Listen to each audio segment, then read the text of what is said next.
Welcome to Surya Social Academy. Today we are going to learn about 9th class social studies, civics part, working of institutions. ఈ రోజు మనం 9వ తరగతి సాంఘిక శాస్త్రంలో పౌరశాస్త్రంలో భాగమైన 4వ అధ్యాయంలోని సంస్థల పనితీరు గురించి చర్చించడం జరుగుతుంది.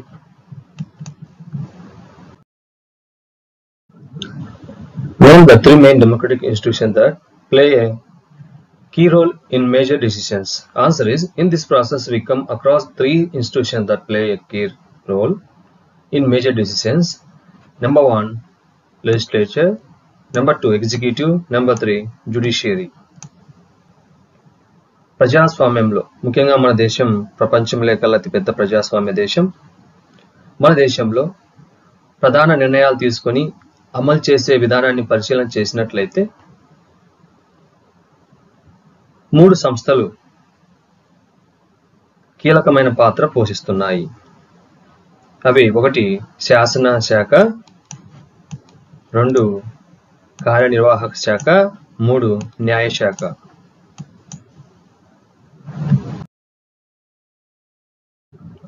What is legislature? Answer is, an assembly of people's representatives with the power to enact laws for a country. In addition to enact laws, legislature have authority to raise tax and adopt the budget and other money bills. శాసన శాఖ లేదా శాసన సభ అనేటువంటి శాఖ చేసే పని ఏమిటి అంటే, ఒక దేశానికి చట్టాలను రూపొందించే అధికారం కలిగిన ప్రజాప్రతినిధుల సభ ఇది. చట్టాలను రూపొందించడంతో పాటు శాసనసభలకు పన్నులు పెంచడానికి, బడ్జెట్, ఇతర ద్రవ్య బిల్లులను ఆమోదించడానికి శాసనసభలకు అధికారం లేదా శాసనశాఖకు అధికారం ఉంటుంది. Define executive. కార్యనిర్వాహక శాఖ యొక్క పని ఏమిటి? A body of persons having authority to initiate major policies and decisions and implement them on the basis of the constitution and laws of the country. కార్యనిర్వాహక శాఖ రాజ్యాంగం, దేశ న్యాయ సూత్రాల ఆధారంగా ప్రధాన విధానాలను, నిర్ణయాలను తీసుకుని వాటిని అమలు చేసే అధికారం కలిగిన వ్యక్తుల సమూహం. What do you mean by judiciary? Answer is, an institution empowered to administer justice and provide a mechanism for the resolution of legal disputes. All the courts in the country are collectively referred to as judiciary. న్యాయ శాఖ లేదా న్యాయ వ్యవస్థ అనగా ఏమిటి అంటే, న్యాయాన్ని నిర్వహించడానికి, న్యాయపరమైన వివాదాల పరిష్కారానికి అవసరమైన యంత్రాంగాన్ని అందించడానికి అధికారం కలిగినటువంటి సంస్థ. దేశంలోని అన్ని కోర్టులను సమిష్టిగా న్యాయ వ్యవస్థ అని సూచిస్తారు.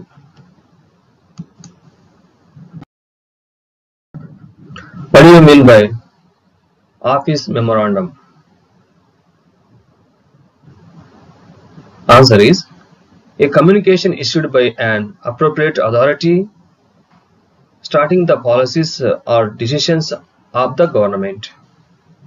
ఆఫీస్ మెమోరాండం అంటే ఏమిటి అంటే, ప్రభుత్వ విధానం లేదా నిర్ణయాన్ని గూర్చి సంబంధిత అధికారి జారీ చేసే సమాచార పత్రం. What is a political institution? రాజకీయ సంస్థ అనగానేమిటి? Answer is, a set of procedures for regulating the conduct of government and political life in the country. దేశంలో ప్రభుత్వ నిర్వహణను, రాజకీయ జీవితాన్ని నియంత్రించే విధానాల సముదాయాన్ని రాజకీయ సంస్థ అంటారు. Who issued office memorandum? Answer is, the office memorandum is an order issued by the Government of India. When the Government of India issued an order called Office Memorandum. Answer is, on August 13, 1990, the Government of India issued an order. It was called an Office Memorandum. 1990 August 13న భారత ప్రభుత్వం ఒక ఉత్తర్వును జారీ చేసింది. దానిని office memorandum అని పిలుస్తారు.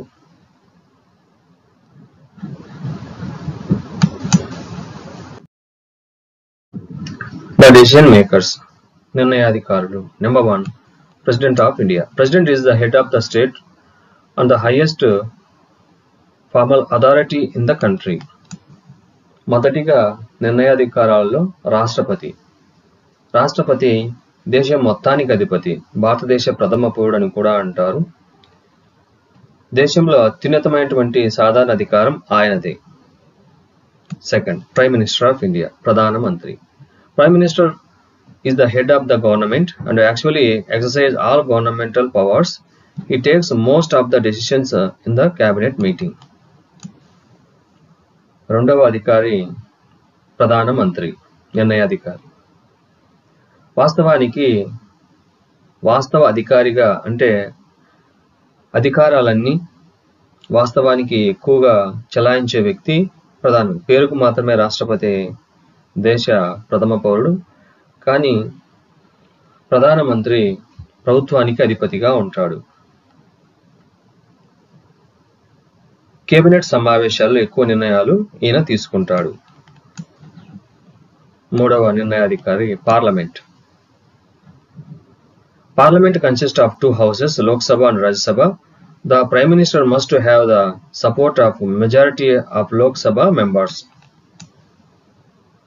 Parliament రాష్ట్రపతి 2 సభలను కలిగి ఉంటుంది. మరి ఆ 2 సభల్లో లోక్సభ, రాజ్యసభ అనేటువంటి సభలు ఉంటాయి. లోక్సభను దిగువ సభ అంటారు, రాజ్యసభను ఎగువ సభ అంటారు. ప్రధానమంత్రి లోక్సభలో సభ్యుడిగా ఉంటాడు. లోక్సభలో ఎక్కువ మంది సభ్యుల మద్దతు ఉన్న నాయకుడే ప్రధానమంత్రి.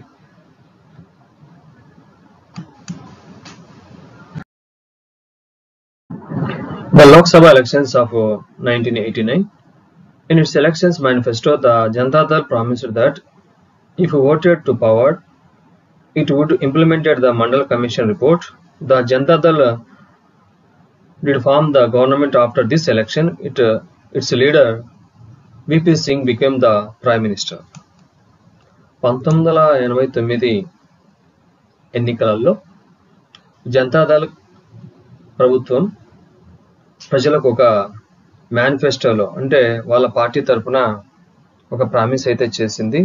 మండల్ కమిషన్ అంటే బీసీలకు రిజర్వేషన్లు కల్పించేటువంటి, ఓబీసీలకు రిజర్వేషన్లు కల్పించేటువంటి మండల కమిషన్ను మేము అమలు చేస్తాము అనేటువంటి ప్రాతిపదికన వారు ప్రామిస్ చేయడం. అధికారంలోకి వచ్చిన తర్వాత విపి సింగ్, విశ్వనాథ్ ప్రతాప్ సింగ్ ప్రధానమంత్రిగా కావడం అనేది మనం చూడవచ్చు.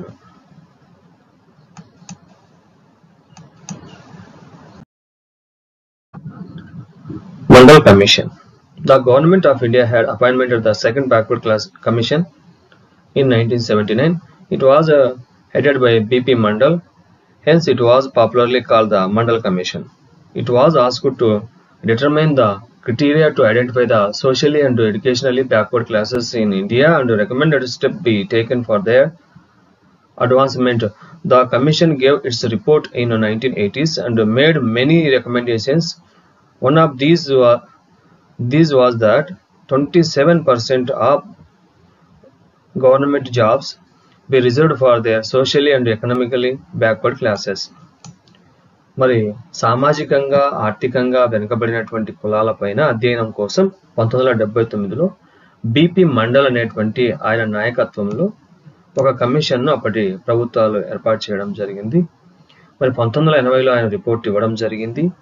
దాని ప్రకారం సామాజికంగా ఆర్థికంగా వెనుకబడినటువంటి కులాల వారికి 27% విద్యా ఉద్యోగాల్లో రిజర్వేషన్లు ఇవ్వాలా అని చెప్పి ఆయన ఆ రిపోర్టుని ఇవ్వడం జరిగింది. ఆ రిపోర్టును విపి సింగ్ ప్రభుత్వం అమలు చేయడం జరిగింది.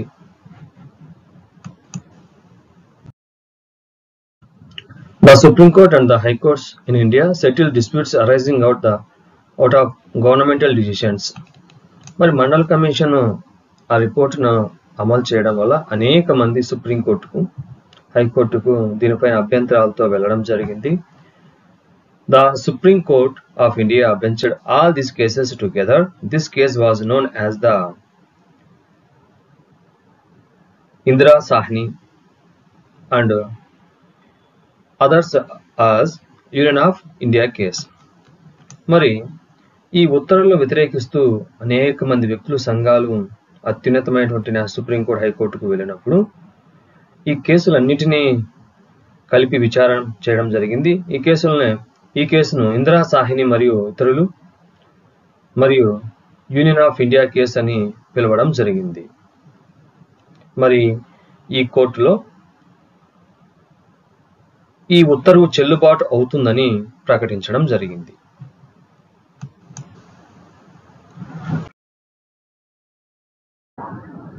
What is the Parliament? Answer is Parliament is the supreme law making body of India.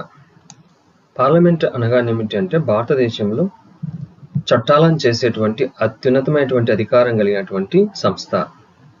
In all democratic and assembly of elected representatives to exercise the supreme political authority on behalf of the people. In India, such as a national assembly of elected representatives is called parliament. At the state level, this is called legislature or legislative assembly. అన్ని ప్రజాస్వామ్య దేశాలలో ఎన్నుకోబడిన ప్రతినిధుల సభ ప్రజల తరపున అత్యున్నతమైనటువంటి రాజకీయ అధికారాన్ని నిర్వహిస్తుంది. భారతదేశంలో అటువంటి ఎన్నుకోబడిన ప్రతినిధుల జాతీయ అసెంబ్లీని పార్లమెంట్ అంటారు. రాష్ట్రాలలో దీనిని శాసనసభ లేదా చట్ట సభ అని అంటారు.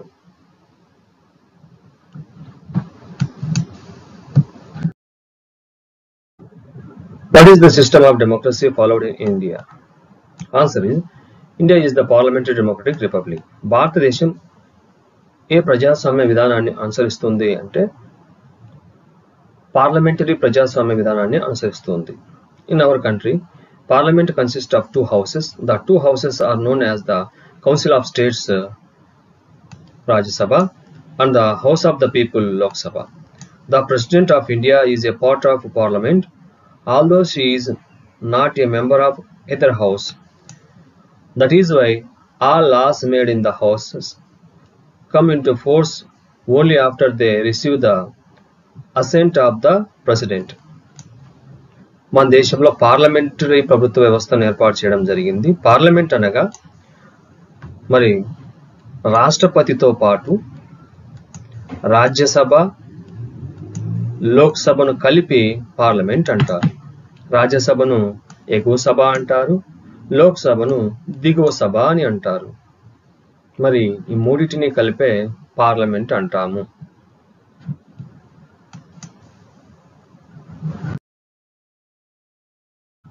Rajya Sabha are also known as upper house of parliament. Maximum strength 250 members. 238 members are elected from states and union territories of India.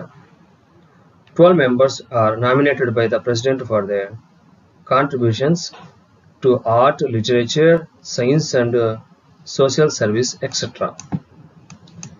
Members of Rajya Sabha are elected for a term of 6 years.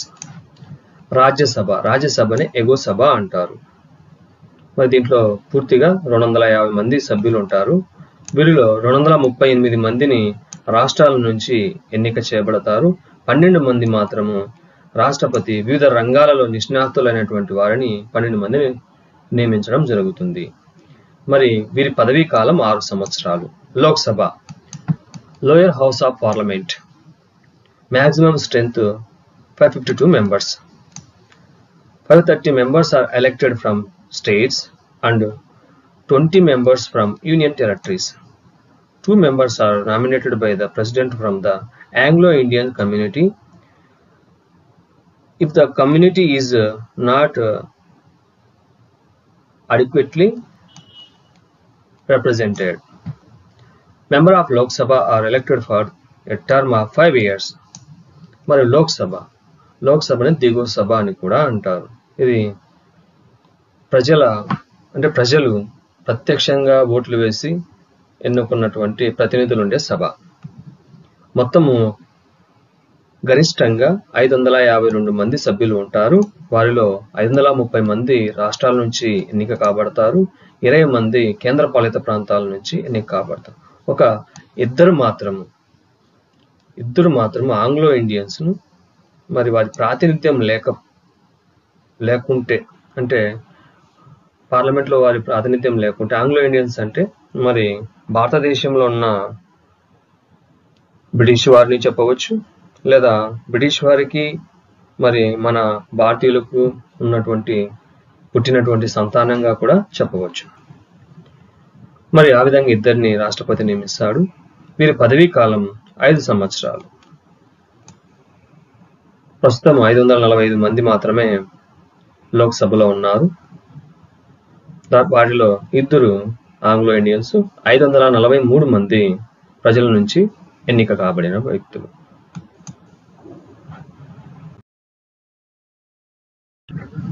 Indian parliamentary system. Our constitution does give the Rajya Sabha some special powers over the states, but on most matters the Lok Sabha exercises supreme power. Let us see how.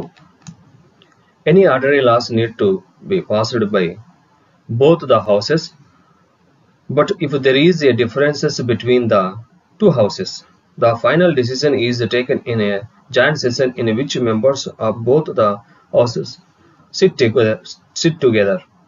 Because of the larger number of members, the view of the Lok Sabha is likely to prevail in such a meeting. మన parliamentary వ్యవస్థలో 2 సభలు ఉన్నాయి.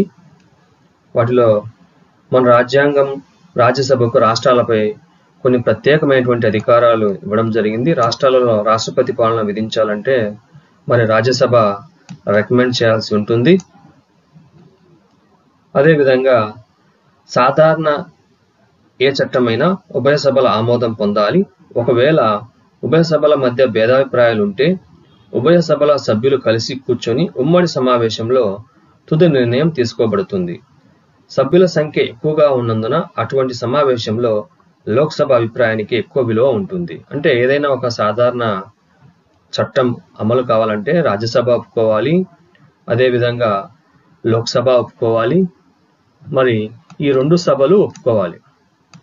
మరి 2 సభలలో clash వచ్చినట్టయితే ఈ 2 సభలకు సంబంధించి ఉమ్మడి సమావేశాన్ని లోక్సభ స్పీకర్ నాయకత్వంలో ఏర్పాటు చేయడం జరుగుతుంది. దానిలో సాధారణంగా లోక్సభలో సభ్యులు దాదాపు 545 మంది ఉంటారు కాబట్టి, రాజ్యసభలో 250 మందే ఉంటారు కాబట్టి ఎక్కువ భాగం లోక్సభ నిర్ణయమే జరుగుతుంది అనేటువంటి మ్యాటర్ ఇక్కడ టెక్స్ట్ బుక్ లో ఇవ్వడం జరిగింది. Lok Sabha exercises more powers in money matters. Once the Lok Sabha passes the budget of the government or any other money related law, the Rajya Sabha cannot reject it. The Rajya Sabha can only delay it by 14 days or suggest changes in it. The Lok Sabha may or may not accept these changes. మరి డబ్బుకు సంబంధించినటువంటి ఆర్థిక విషయాలు, ద్రవ్య సంబంధమైన విషయాలలో లోక్సభ ఎక్కువ అధికారాలు కలిగి ఉంటుంది. ప్రభుత్వం యొక్క బడ్జెట్ను లేదా మరేదైనా ద్రవ్య సంబంధితమైనటువంటి చట్టాన్ని ఒకసారి లోక్సభ ఆమోదించి రాజ్యసభకు పంపినట్లయితే 14 రోజుల లోపల మరి అది రాజ్యసభ ఆమోదించాలి. ఆమోదించకపోయినా పర్వాలేదు, దాన్ని ఆమోదించిన విధంగానే పరిగణిస్తారు. అంటే లోక్సభకు ఆర్థిక పరమైనటువంటి లేదా ద్రవ్యపరమైనటువంటి అధికారాలు ఎక్కువగా ఉన్నాయి అని మనకు పాఠ్యాంశంలో ఇవ్వడం జరిగింది.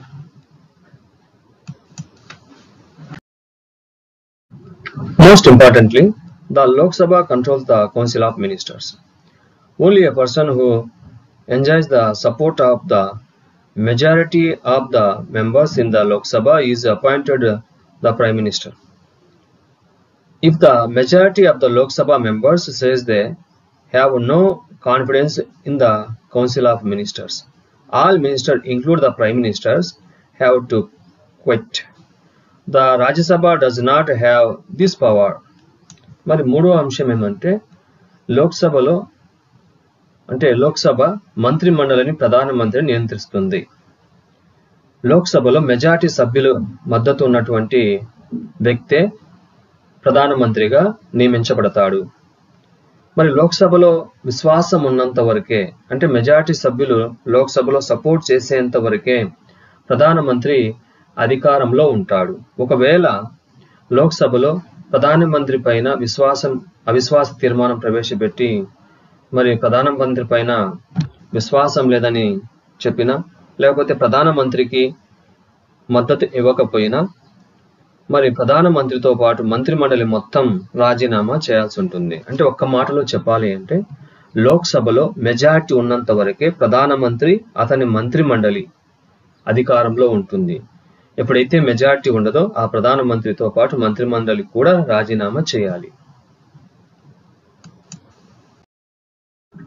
Differences between political executives and permanent executives. Political executive, they are elected by the people. Permanent executive, they are appointed by the government. Political executives, they are makers of law and policies. Permanent executive, they are change of execution of the policies of the government. Political executives, they are elected by the people and can be changed in the next elections.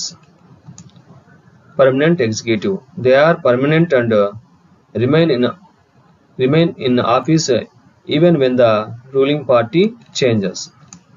మరి ఇక్కడ కార్యనిర్వాహక శాఖ లేదా కార్యనిర్వాహక వర్గంలో రెండు రకాలైనటువంటి కార్యనిర్వాహకాలు చూడొచ్చు. రాజకీయ నిర్వాహకులు అంటే ఎవరంటే ప్రజల చేత ఎన్నిక కాబడినటువంటి ప్రజాప్రతినిధులే మనకు రాజకీయ కార్యనిర్వాహక వర్గంగా చెప్పవచ్చు. వీరు ప్రజల చేత ఎన్నిక కాబడతారు, చట్టాలు ఇవన్నీ చేస్తారు. మరి ప్రభుత్వం మారినప్పుడు వీరు కూడా వెళ్ళిపోతారు. కానీ శాశ్వతమైనటువంటి కార్యనిర్వాహక వర్గంగా ప్రభుత్వ ఉద్యోగులను చెప్పవచ్చు.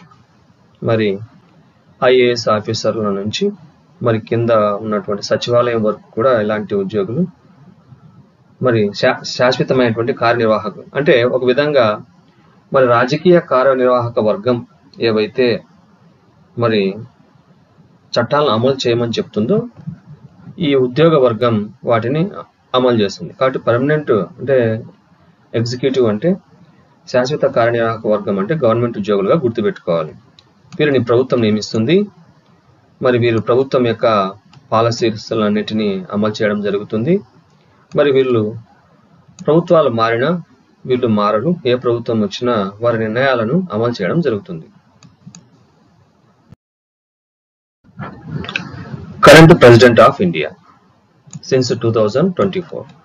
Srimati Draupadi Murmu is an Indian politician and former teacher who is serving as the 15th and current president of India since 2024. మరి ప్రస్తుత రాష్ట్రపతి ఎవరు అంటే 2024 జనవరి నెలలో ఈ యొక్క వీడియోను చేయడం జరుగుతుంది. కాబట్టి ఇప్పుడు ప్రస్తుతము శ్రీమతి ద్రౌపది ముర్ము భారతదేశం యొక్క రాష్ట్రపతిగా ఉంది. Current Prime Minister of India. Sri Narendra Modi is the current and the fourth longest serving Prime Minister of India. మరి 2024 జనవరి నెలలో ఇప్పటికీ ప్రస్తుత ప్రధానమంత్రిగా శ్రీ నరేంద్ర మోడీ గారు పరిపాలన చేయడం జరుగుతుంది.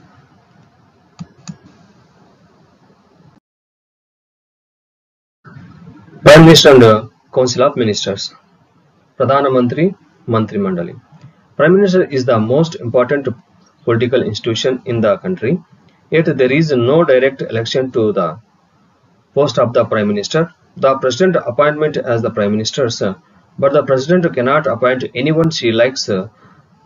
The President appoints the leader of the majority party or the coalition of parties that commands a majority in the Lok Sabha as Prime Minister. మరి ప్రధానమంత్రి దేశంలో అత్యంత ముఖ్యమైనటువంటి రాజకీయ సంస్థగా చెప్పవచ్చు. అయితే ప్రధానమంత్రి పదవికి ప్రత్యక్ష ఎన్నిక లేదు. ప్రధానమంత్రి లోక్సభ సభ్యుడిగా ఉంటాడు. ప్రధానమంత్రి రాష్ట్రపతి నియమిస్తారు. కానీ రాష్ట్రపతి నచ్చిన వ్యక్తిని నియమించడానికి వీల్లేదు. లోక్సభలో మెజారిటీ పార్టీ లేదా మెజారిటీ ఉన్నటువంటి నాయకుడిని ప్రధానమంత్రిగా నియమిస్తాడు. In case no single party or alliance gets a majority, the President appoints the persons most likely to secure a majority support.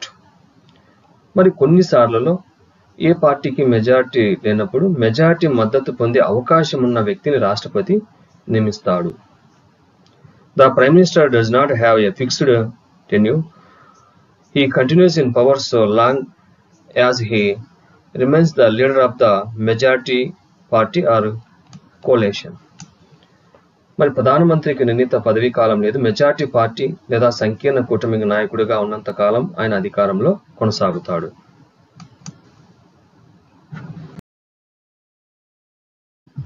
After the appointment of the Prime Minister, the President appoints the other minister on the advice of the Prime Minister. The ministers are usually from the party or the coalition that has the majority in the Lok Sabha. The Prime Minister is free to choose ministers as long as they are members of Parliament. Sometimes a person who is not a member of Parliament can also become a minister, but such a person has to get election to one more the House of Parliament within 6 months of appointment as minister. మరి ప్రధానమంత్రి సలహా మేరకు రాష్ట్రపతి మంత్రి మండలిలో ఉన్న మంత్రులను నియమిస్తాడు. కొన్ని సందర్భాలలో ప్రధానమంత్రి లోక్సభలో కానీ రాజ్యసభలో కానీ సభ్యత్వం లేని వ్యక్తులను కూడా మంత్రులుగా నియమించుకోవచ్చు. అయితే మంత్రిగా నియమింపబడినటువంటి వ్యక్తి 6 నెలలలోపు మరి లోక్సభలో కానీ రాజ్యసభలో కానీ సభ్యుడిగా ఉండాల్సినటువంటి అవసరం ఉంది. Council of Ministers is the official name for the body that includes all the ministers. It usually has 60 to 80 ministers of the different ranks. మరి మంత్రులందరినీ కలిగి ఉన్న కూటమి మంత్రి మండలిని అధికారికంగా పిలుస్తారు. ఇందులో సాధారణంగా 60 నుంచి 80 మంది సభ్యులు వివిధ హోదాలో మంత్రులు ఉంటారు. Cabinet ministers are usually top level leaders of the ruling party or parties who are in charge of the major ministries. Usually the cabinet minister meet to take decisions in the name of the Council of Ministers. Cabinet is thus the inner ring of the Council of Ministers. It comprises about 25 ministers. Cabinet మంత్రులు సాధారణంగా అధికార party లేదా పార్టీల ప్రధాన మంత్రిత్వ శాఖలకు బాధ్యత వహించే ఉన్నత స్థాయి నాయకులు ఉంటారు.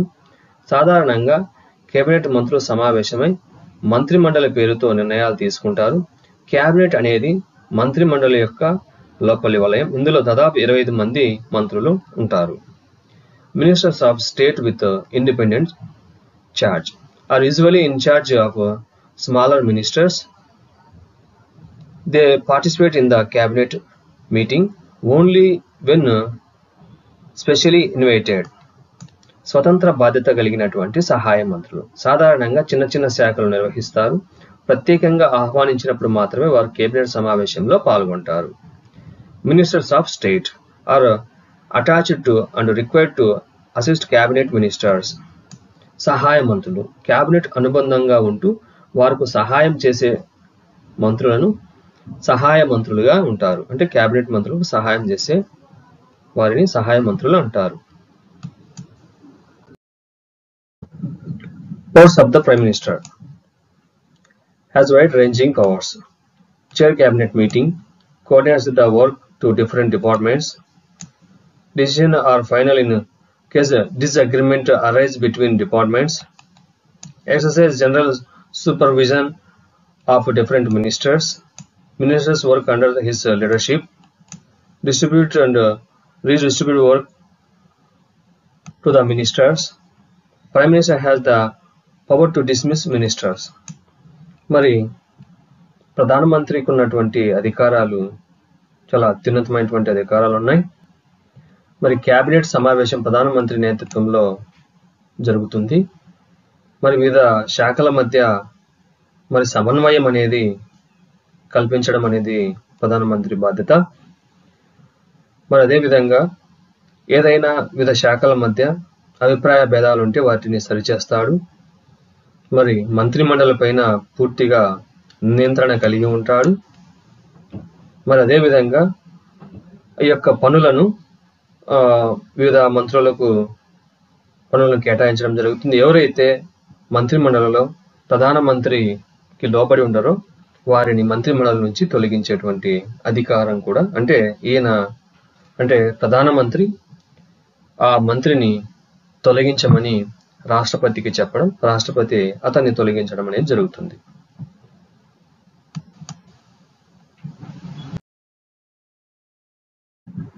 In India too, we have seen such a tendency towards the concentration of powers in the hands of the Prime Minister. Jawaharlal Nehru, the first Prime Minister of India, exercised enormous authority because he had great influence over the public. మరి భారతదేశంలో కూడా ప్రధానమంత్రి చేతిలో అధికారాలు కేంద్రీకరించడం లాంటి ధోరణి మనం చూస్తాము. భారత మొదటి ప్రధానమంత్రి అయినటువంటి జవహర్లాల్ నెహ్రూ గారు ప్రజలపై గొప్ప ప్రభావాన్ని చూపినందుకు అపారమైనటువంటి అధికారాన్ని చెలాయించారు.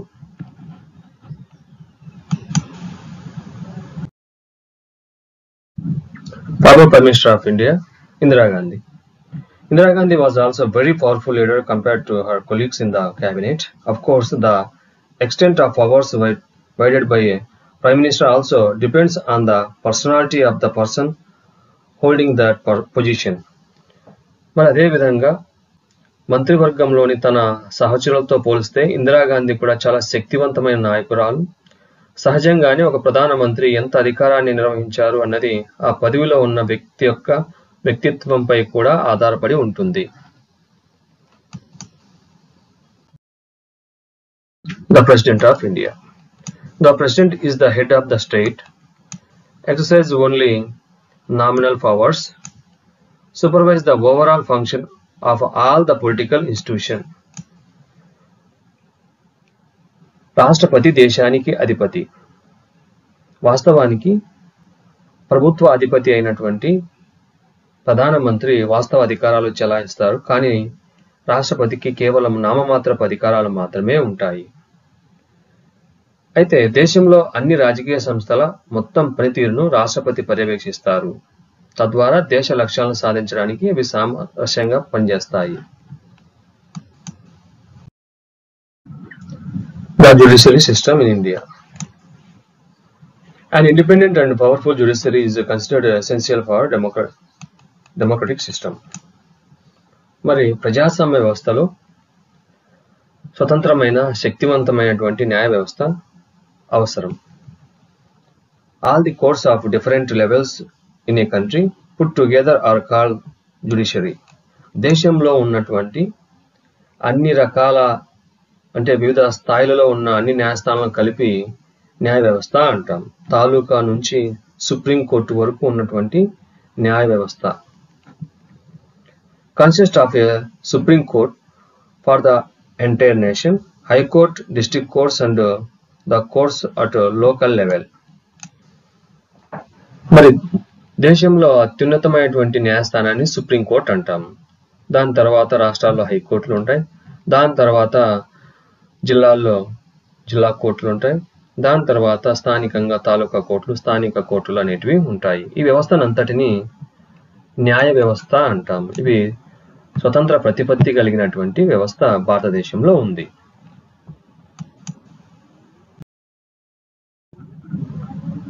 Important bits in this lesson. What is the full form of SEBC? Answer is socially and economically backward classes. మరి SEBC అంటే ఏమిటి అంటే సామాజికంగా ఆర్థికంగా వెనుకబడినటువంటి కులాలు లేదా వర్గాలు. Who appoints the judges of Supreme Courts? Answer is the President on the advise the Prime Ministers and in Constitution with the Chief Justice of the Supreme Court.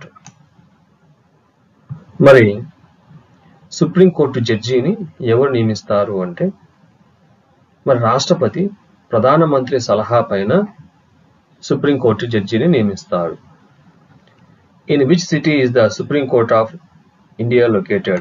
Answer is New Delhi. మన దేశంలో supreme court ఎక్కడ ఉంది అంటే మన భారతదేశ రాజధాని అయినటువంటి న్యూఢిల్లీలో ఉంది.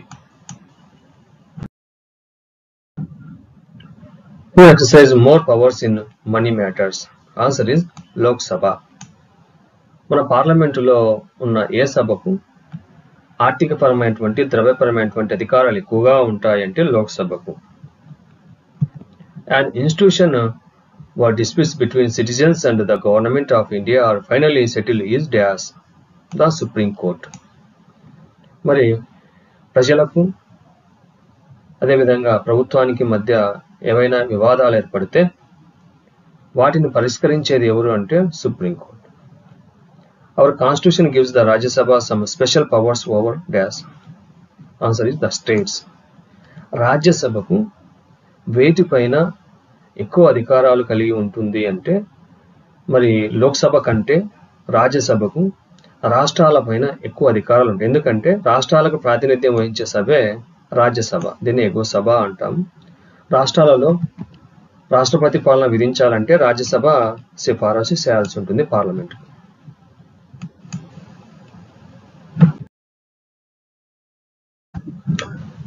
Who was the head of the Mandal Commission?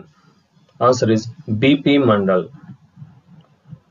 Mandal commission అనేటువంటి రిపోర్టును ఇచ్చిన వ్యక్తి ఎవరంటే B.P. Mandal.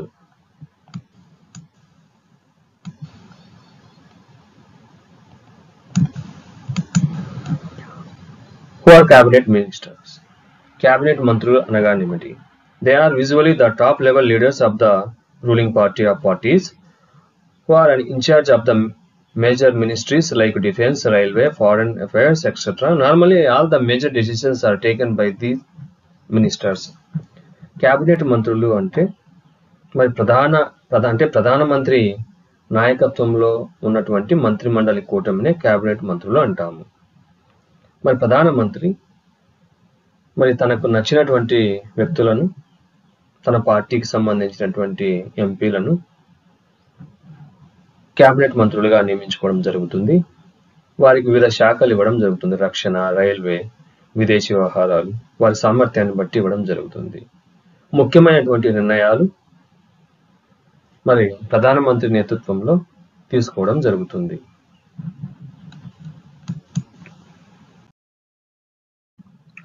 What is meant by the coalition government?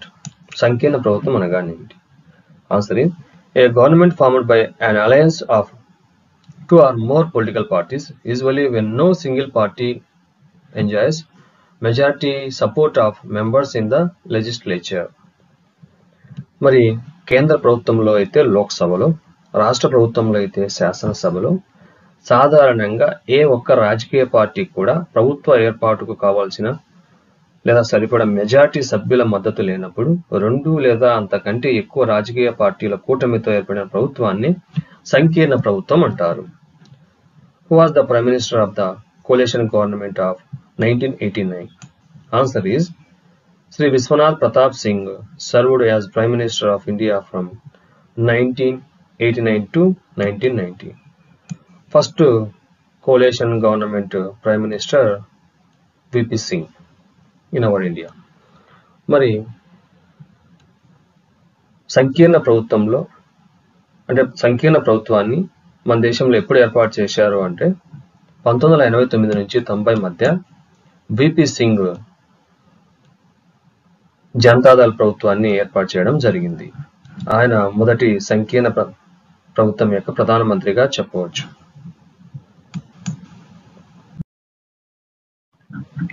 Question and answers and exercise and textbook based. Number 1. If you are elected as the President of India, which of the following decision can you take on your own? Answer is C. Ask for reconsideration of a bill passed by both the houses. మరి మీరు భారత రాష్ట్రపతిగా ఎన్నికైనట్లయితే ఈ క్రింది వాటిలో మీరు సొంతంగా ఏ నిర్ణయం తీసుకుంటారంటే ఉభయ సభలు ఆమోదించిన బిల్లును పునః పరిశీలించమని కోరుట అనేది దీనికి సంబంధించిన right answer. Second, who among the following is a part of the political executive? ఈ క్రింది వారిలో రాజకీయ కార్యనిర్వాహక వర్గంలో భాగం ఎవరు? Answer is C. Home minister, రక్షణ మంత్రి. Third, which of the following statement about the judiciary is false? న్యాయ వ్యవస్థ గురించిన ఈ క్రింది ప్రకటనలో ఏది తప్పు? Answer is A. Every law passed by the Parliament needs approval by the Supreme Court. Parliament ఆమోదించిన ప్రతి చట్టానికి సుప్రీం కోర్టు ఆమోదం అవసరం అనేది తప్పు.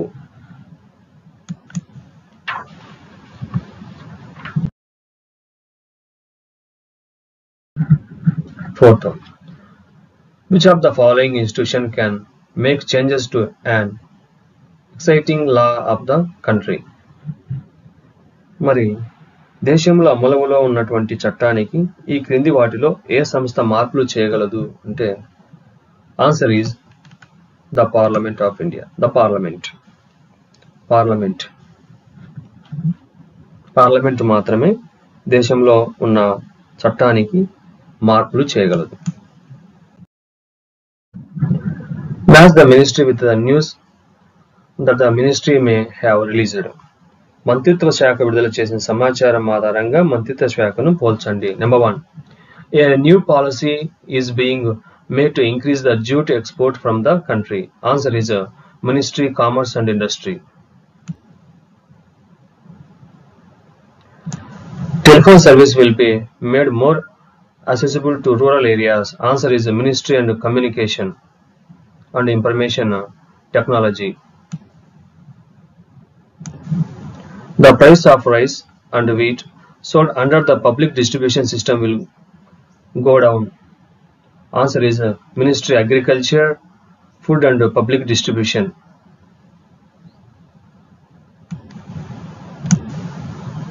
D. A pulse polio campaigning will be launched. Answer is Ministry of Health. The allowance of the soldiers posted on a high altitude will be increased. Answer is Ministry of Defense. జనపనార ఎగుమతి పెంచడానికి నూతన విధానము రూపొందించిన వారు ఎవరు అంటే మరి వాణిజ్యం పరిశ్రమల శాఖ. టెలిఫోన్ సేవలు గ్రామీణ ప్రాంతాలకు మరింత అందుబాటులో తీసుకురాబడడానికి ఏ శాఖ ముఖ్యము అంటే మరి సాంకేతిక సమాచార ప్రసార శాఖ. అదేవిధంగా ప్రజా పంపిణీ విధానంలో విక్రయించే బియ్యం గోధుమల ధరలు ఎలా తగ్గించేది ఎవరు అంటే మరి వ్యవసాయ ఆహారం మరియు ప్రజా పంపిణీ శాఖ. పల్స్ పోలియో ప్రచారాన్ని ప్రారంభించేది ఎవరంటే ఆరోగ్య మంత్రిత్వ శాఖ. ఎత్తైన ప్రదేశాలలో నియమింపబడిన సైనికుల భత్యాలు పంచబడేదానికి మూలమైనటువంటి శాఖ ఏదంటే రక్షణ మంత్రిత్వ శాఖ. All of the institutions that we have studied in this chapter, name the one that exercises the powers on which of the following matters. ఈ అధ్యాయంలో మనం అధ్యయనం చేసిన అన్ని సంస్థల్లో క్రింది విషయాలు ప్రతి అంశంపై అధికారం చలాయించే సంస్థల పేర్లు ఏమిటి? A. Lok Sabha, ministry of finance. B. Parliament. C. Supreme court. D. Executive. మరి ఏకి లోక్సభలో ఆర్థిక మంత్రి. బికి పార్లమెంట్. సికి సుప్రీంకోర్టు. డికి కార్యనిర్వాహక శాఖ.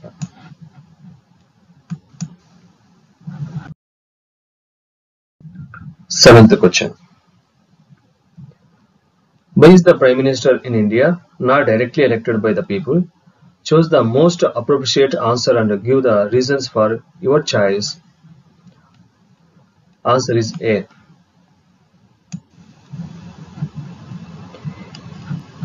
In parliamentary democracy, only the leaders of the majority party in the Lok Sabha can become the Prime Minister. In parliamentary democracy, only the leader of the majority party in Lok Sabha can become the Prime Minister. The provision is made so that the leader of a party has a majority before he becomes the Prime Minister of India. మరి లోక్ సభలో majority party యొక్క లేదా majority సభ్యుల మద్దతు ఉన్నటువంటి నాయకుడే ప్రధానమంత్రి. ఆ విధంగా ఉన్నప్పుడే ఏదైనా నిర్ణయాలు తీసుకోవడంలో సక్సెస్ కావడం జరుగుతుంది.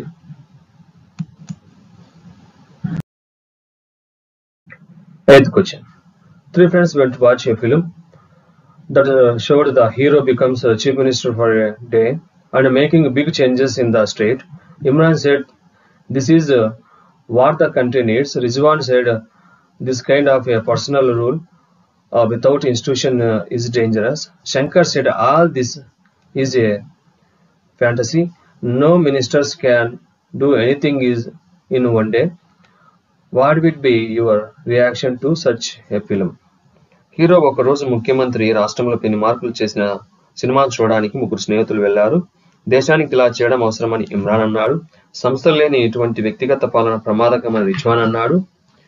ఇదంతా కల్పిత గాథ అని శంకర్ అన్నాడు. ఒక రోజులో ఏ మంత్రి ఏమీ చేయలేరు. అలాంటి సినిమాపై మీ స్పందన ఏమిటి? Answer: there is no such provisions where a man can become a CM for a day. A proper institution is needed for any state to run. Similarly, as a CM, he needs his control to make decision and administration. One day is not enough to pass laws, as all laws are implemented following a certain procedure.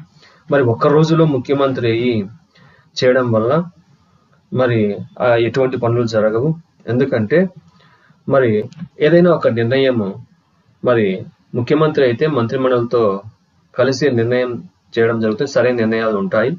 మరి వాటిని అమలు చేసే విధంగా కూడా కార్యనిర్వాహక వర్గం ఉండాలి. కాబట్టి ఒక రోజులో ముఖ్యమంత్రి అయ్యి అన్ని నిర్ణయాలు చేయడం అనేది అసంభవం.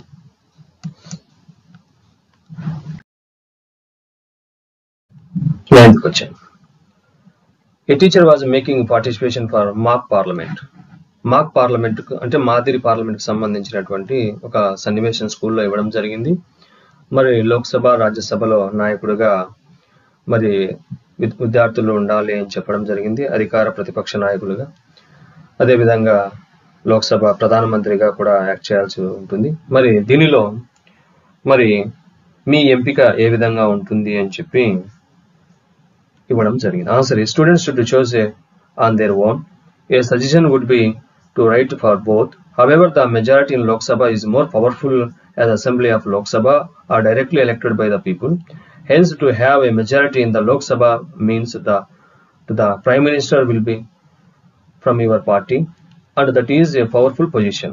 మరి ఇలాంటి ఉన్నప్పుడు మరి విద్యార్థులు, నేను ఒక విద్యార్థిగా భావించుకున్నప్పుడు మరి లోక్సభలో మెజారిటీ పార్టీ నాయకుడిగా ప్రధానమంత్రి ఉంటారు. కాబట్టి ఎక్కువ మంది ప్రధానమంత్రిని చోటు చేసుకుంటారు. ఎందుకంటే వాస్తవ అధికారాలను ప్రధానమంత్రి నాయకత్వంలో చలాయించడం జరుగుతుంది. కాబట్టి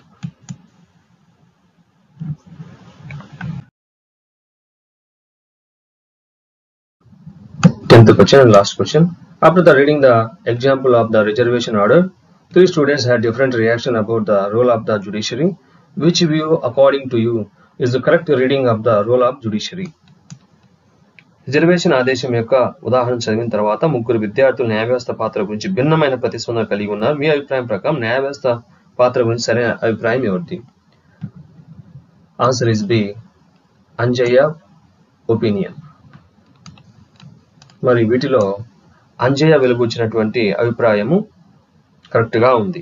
అంజయ్య మాట్లాడుతూ న్యాయ వ్యవస్థ స్వతంత్రంగా ఉందని, ఎందుకంటే ప్రభుత్వ ఉత్తర్వులకు వ్యతిరేకంగా న్యాయ వ్యవస్థ తీర్పు ఇవ్వవచ్చు కాబట్టి అది స్వతంత్రంగా ఉందని అంజయ్య చెప్పాడు. దీన్ని సవరించాలని సుప్రీంకోర్టు ప్రభుత్వాన్ని ఆదేశించింది.